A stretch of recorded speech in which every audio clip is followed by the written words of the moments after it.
Hey gang, it's Steve from JTech and welcome to a brand new JTech video. And surprise, surprise, we're back in the room. In today's video, we're going to do a very special video going down memory lane, talking about the smartphones that I've owned in the last 8 years and the experiences I've had. It's been something I've been thinking of doing for a very long time, and I've been wanting to tell you guys the experiences I've had with differing smartphones that I have owned and that have been gifted to me.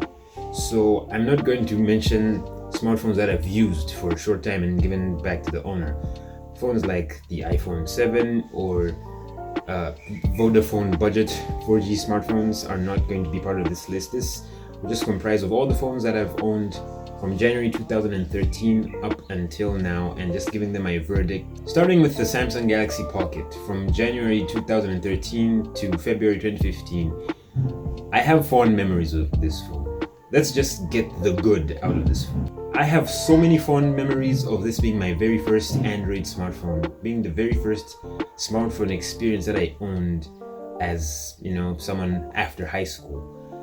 I was so happy to get this phone. Originally, this wasn't the phone that I wanted to get. I wanted to get the Huawei Ideos, but this phone just had everything. I loved the pre-bundled Samsung earphones that were so loud, and it introduced me to so many little things that have become so essential to my technological experience, such as syncing and Google accounts and everything to do with the Galaxy Pocket. Introduced me to amazing music bands, to YouTube, to so many fun little games. It's such an amazing experience, and honestly, I can't trade it for anything else other than the fact that this phone, for all of its beautiful introductions in my life, this phone came with way too many cons. The build quality of this phone was pretty strong. It was very sturdy.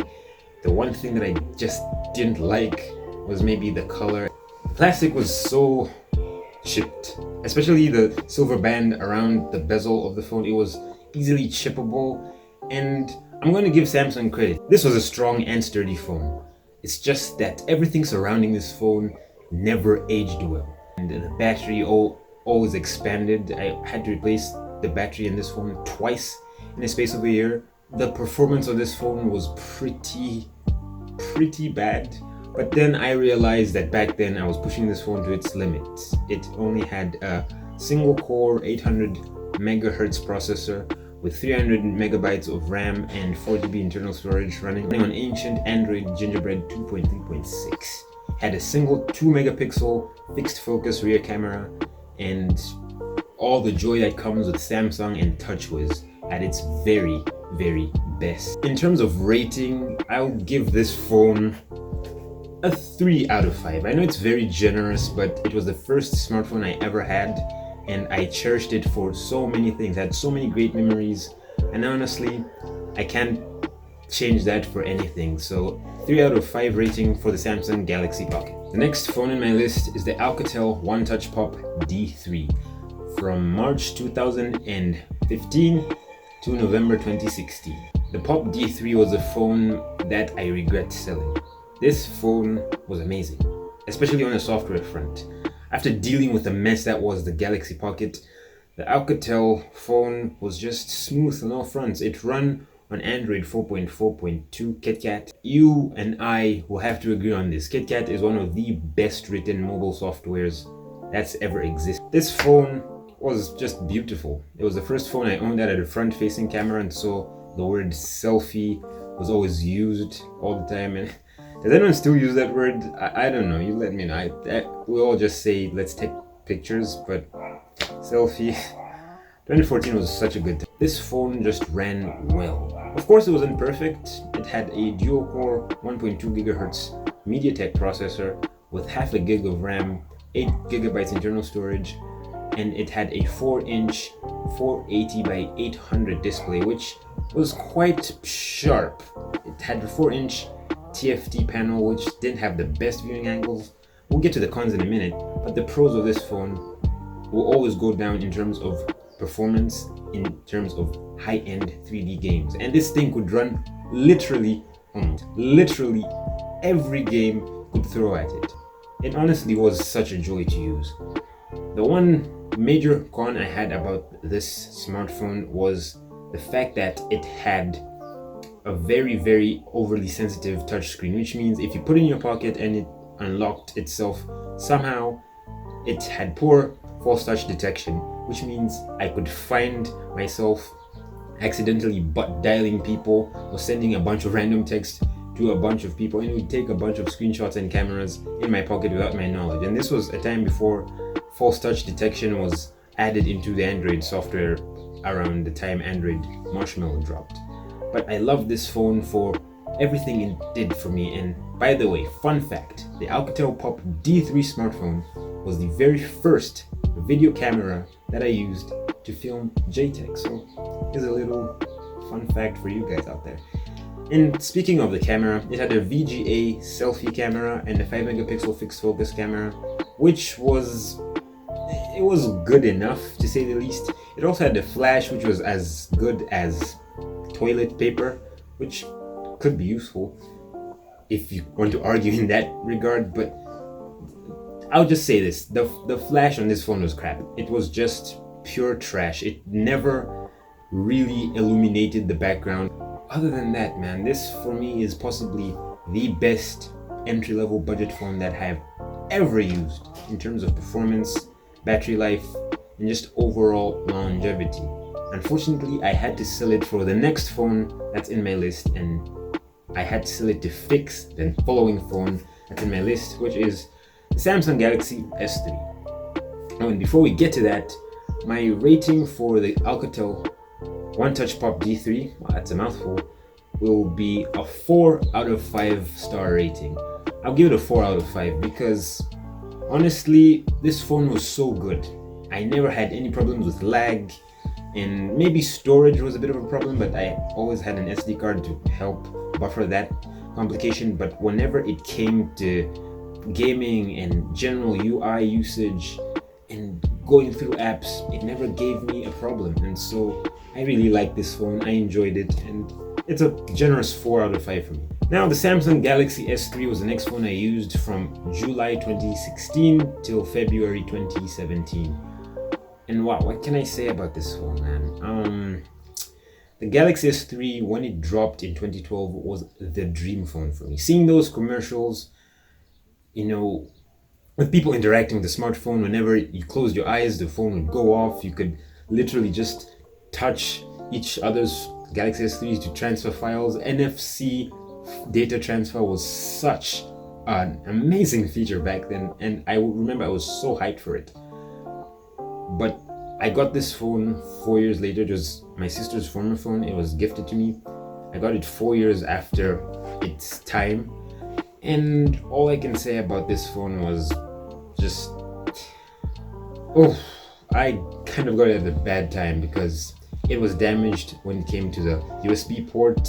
The screen was half cracked, the battery life was all over the place, and so I had to make do to having to repair this phone over and over and over again, and it was a very rough experience. The Galaxy S3 in of itself is and was a great smartphone, but at the time in 2016, you could see that it didn't very much age as well as the Samsung Galaxy S6 going forward with Samsung phones. And honestly, I'll just focus on the good. It introduced me to an AMOLED display. It's the first AMOLED phone that I owned, and I loved watching movies and anime on the Galaxy S3. Such a beautiful display. It had a great 2 megapixel camera, and both cameras, front and back, were really incredible, and it allowed me to tinker with the hardware by installing custom ROMs and rooting this phone and having so much fun.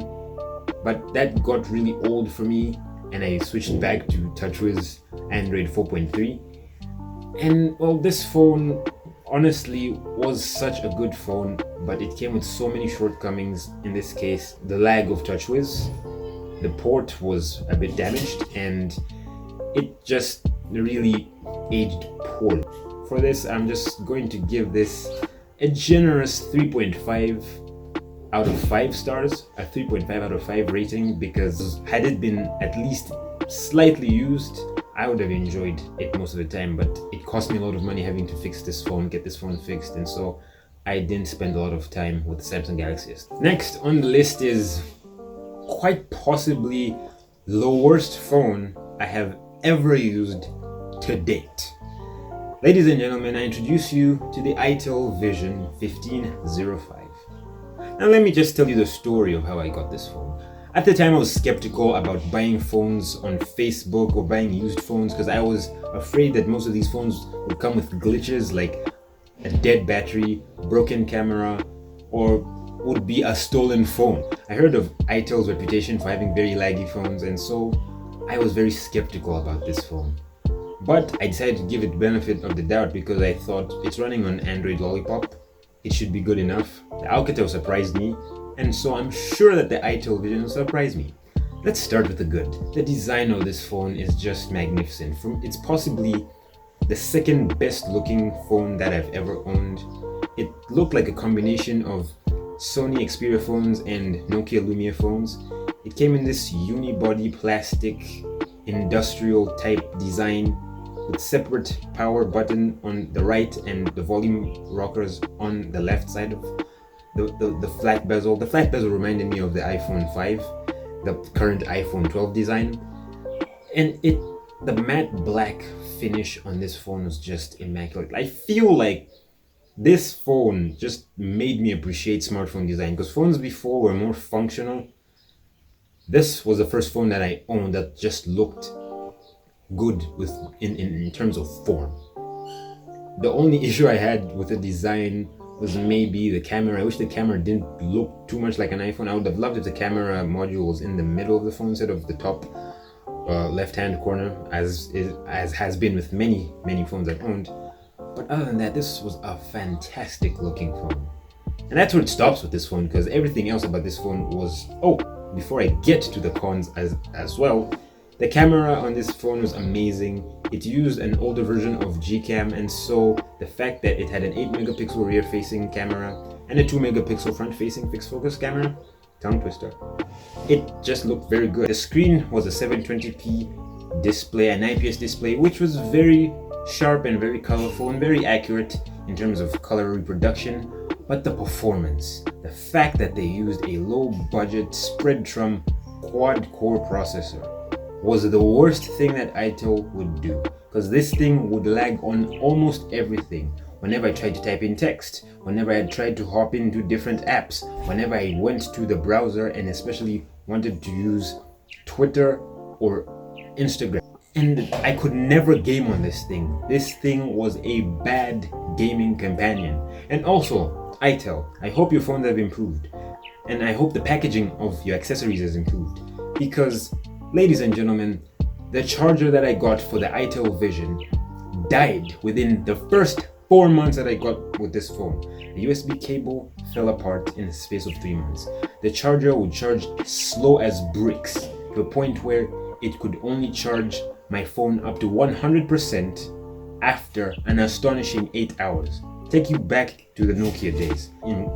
This thing was just so poorly constructed and inconsistently implemented. And the one thing that made me so angry about such a beautiful designed phone, the one thing that's very important in my life, was the headphone jack. And guys, itel botched the headphone jack on this phone. It could only accept headphones that had inline controls. If it was a plain headphone or a regular studio monitor type of headphone, it would not work unless it had inline controls, unless you just inserted the tip. Yes, I said that. As far as I'm concerned, this phone was a waste of money. Honestly, it was a beautiful looking phone, I'm not going to lie. I bought it for its looks and its display and its camera, but all of those things fall to the wayside when your user experience is just bad and everything else that comes with the phone was just terrible. It's honestly the worst phone I have ever used, and I give it a 2 out of 5 rating. It's just wasn't a very enjoyable experience. The Infinix Hot 6 Pro, which I got in July of 2018. I got this phone on promotion.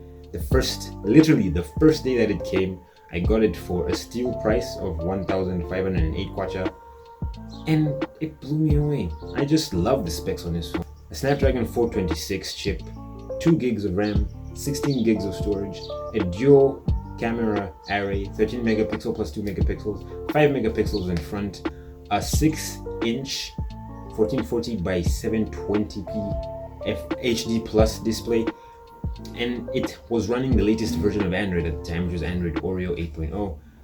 Guys, this phone is still one of the best phones I've owned, and this was a time where I used a phone where I was skeptical about large screen phones. It's such a great phone, such an incredible phone that I've used over the last 2.5, almost 3 years, and I'll give this a very generous rating of a 4.5 out of 5. And last but not least, the current phone that's recording this video right now, my current daily driver, the Samsung Galaxy S9. And I've got to say, in the last 6 months, or should I say 8 months of owning this phone, I have had no complaint. This is a phone that has aged well.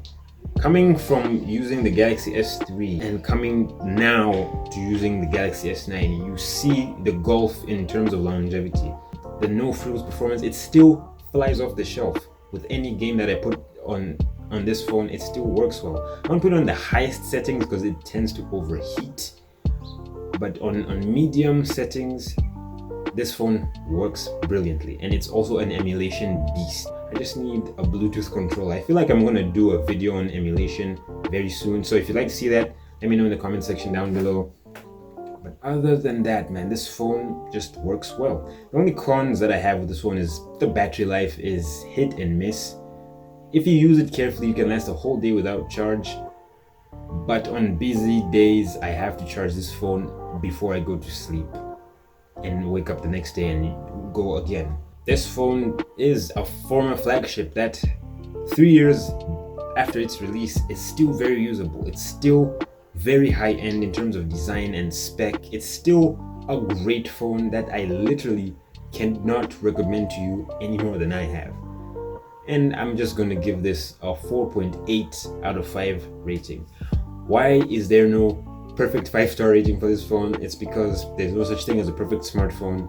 It will come with shortcomings here and there, but as far as I'm concerned, this is the best phone that I've ever used so far. And honestly, I cannot complain. I really cannot complain over the last 8 months of me using this phone.